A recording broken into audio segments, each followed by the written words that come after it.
Okay, so what we're gonna do now, real quick, a little bit of investing in ourselves, okay?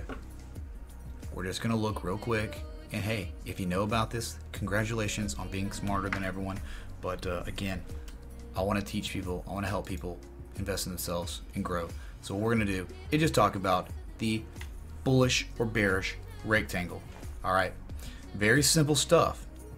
Let me try to get some more room. That seems good.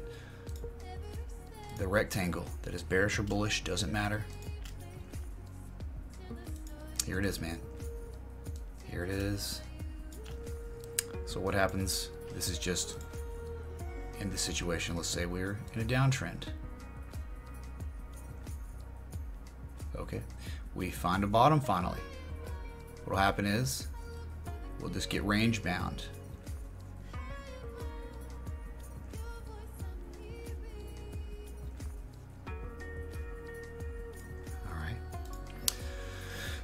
So this is just a standard little trade, or a way you can trade. I mean, this is like very cool. Like, everyone's scared about Bitcoin going into some sort of 1 year long, 8 month long no trend, which is a swing trader or day traders dream. I mean, that's like Kang's, man. That's like the best. So what do you do? It's pretty simple, man. Most of the time what will happen is you'll be stuck in this range for 2 to 3 different reaction highs and lows. Okay, so in this particular situation we got 1, 2, and 3, and then 1, 2, and 3 on the upside. So both have 3 touches. Remember, I think something that should be noted is there's something just called the rule of 3. It's crazy, man. It's just and we talk, and people know about it and have heard about it in here if you're a regular viewer, but sometimes what happens is just like after the 3rd time of touching a support or resistance, okay, and when you have like real reaction highs and lows, that's just where you actually run up and then break down. You hit the top and then the bottom, that's an actual reaction low. After about the 3rd time, you mathematically and statistically have a much more elevated chance of breaking to the upside or downside at that point, okay? And so very easy way to play this, okay? Let's just say it's a bear trend. You don't have a good feeling about this. You think that this thing could be taking a dump to the downside. And you know what? I mean, Ethereum had an awesome rectangle on Ethereum, even after the first move down. But very easy. Very easy. Well, first off, let's talk about that, you know, our favorite thing, the measured move. There is the measured move of the rectangle, just like there is with the other patterns, right? Very easy.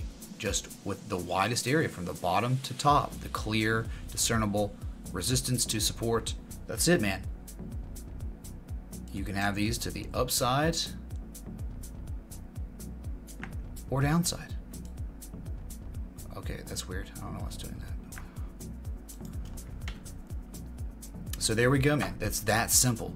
So say we're in a bear trend. The prevailing trend is bearish. It means you have a higher chance of success shorting at the top than you would going long at the bottom, right?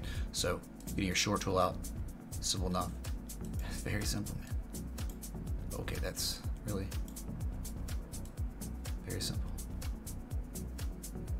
You can have it as tight as you want, as loose as you want, depending on previous resistances or supports. Looking left, look, there's a miniature swing high here. Might have reason to believe to make that just a little bit higher, just in case of the false breakout. Just a little bit higher, right? And then what you do, easy enough. And here's the cool thing you can do. You can strategize this. You can strategize it really well, all right? If you are worried about, first off, I think that you should preserve your trade winnings, right? I know this is 2.79 to 1, not the best, but still acceptable. What one should do is when one goes short up here, we break down. All right, we break on down, finally hit the very bottom of the channel again. What one could do is move their stop loss up. Yep, that's that purple line, moving the stop up, just in case we decided we wanted to reverse back up to the upside. But if after the 3rd time now, you know mathematically we're starting to get a higher percentage chance of breaking out of this thing, and we're in a bear trend, so we know that's why we move the stop up versus just taking profit, move the stop up and just get stopped out, whatever. But you could get the windfall and hit that measured move like Ethereum recently did. And then what happens is,